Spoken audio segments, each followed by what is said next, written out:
मुल्क भर में ईद उल फितर मजहबी जोश व खरोश से मनाई जा रही है। कराची और लाहौर समेत मुल्क के छोटे बड़े शहरों में नमाज ईद के इज्तिमात। सदर आरिफ अलवी ने फैसल मस्जिद इस्लामाबाद, आसिफ अली जरदारी ने नवाबशाह, बिलावल भुट्टो ने लाड़काना, साबिक वज़ीर आज़म यूसुफ रज़ा गिलानी ने मुल्तान और शेख रशीद ने पिंडी में नमाज ईद अदा की। ईद की नमाज में मुल्क की सलामती और खुशहाली के लिए दुआएं मांगी गईं। वज़ीर आज़म शहबाज शरीफ ने बेटों हमजा और सलमान शहबाज के हमरा लाहौर में अपनी रिहाइशगाह मॉडल टाउन पर ईद की नमाज अदा की। नमाज के बाद वज़ीर आज़म ने शहरियों से गले मिल गए और ईद मिली और मुसाफा भी किया। वज़ीर आज़म इमरान खान ने तहरीक इंसाफ के रहनुमाओं के हमरा जमान पार्क लाहौर में ईद की नमाज अदा की।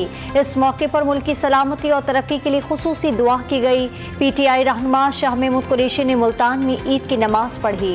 Army chief general Asim Munir, chairman joint chief of staff committee और मुसल्लह अफवाज की हमवतनों को ईद की मुबारकबाद। ईद के मौके पर पुरअमन माहौल, शहदा और गाजियों की मरहून मिन्नत है।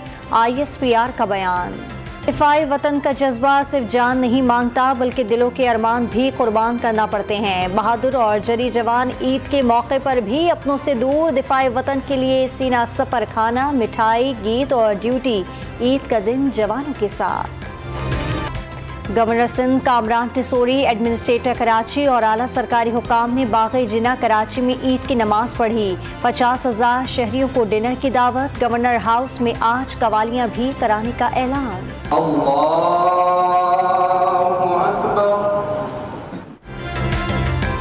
गवर्नर KP हाजी गुलाम अली और निगरान वज़ीर आला आज़म खान ने गवर्नर हाउस पेशावर में नमाज ईद अदा की। पेशावर में 4 सदर की ईदगाह में नमाज ईद का सबसे बड़ा इज्तिमा हुआ।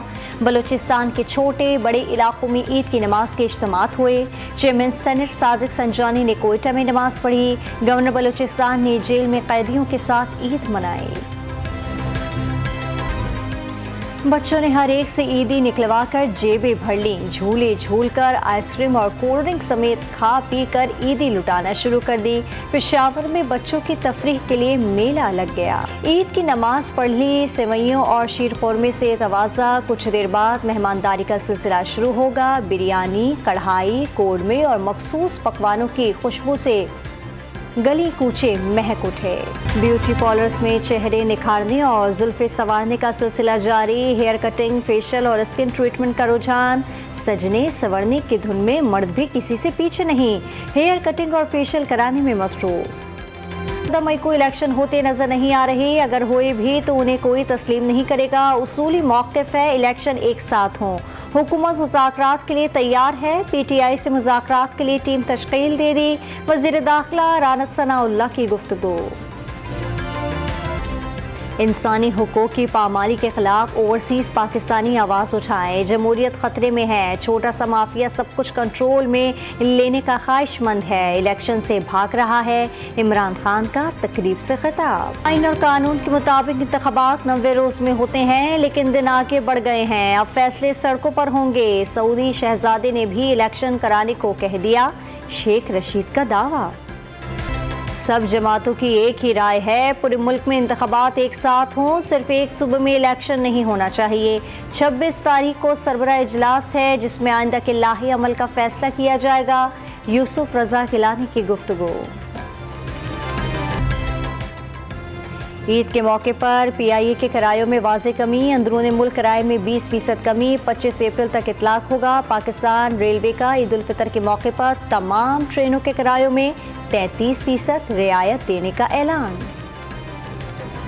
लोधरा के इलाके दुनियापुर में टायर फटने से बेकाबू ट्रॉलर झोपड़ियों में जा घुसा। खवातीन और बच्चों समेत 7 अफराद जा बहाक और 4 जख्मी हो गए। पाक न्यूजीलैंड सीरीज में 4 रोज़ा वक्फे के 22 कौमी क्रिकेटर्स को भी ईद घरों पर मनाने का मौका मिल गया। क्रिकेटर्स ने सोशल मीडिया पर तस्वीर लगाई। ईद मुबारक का पैगाम देकर शायकीन और मुल्क के लिए नेक तमन्नाओं का इजहार किया।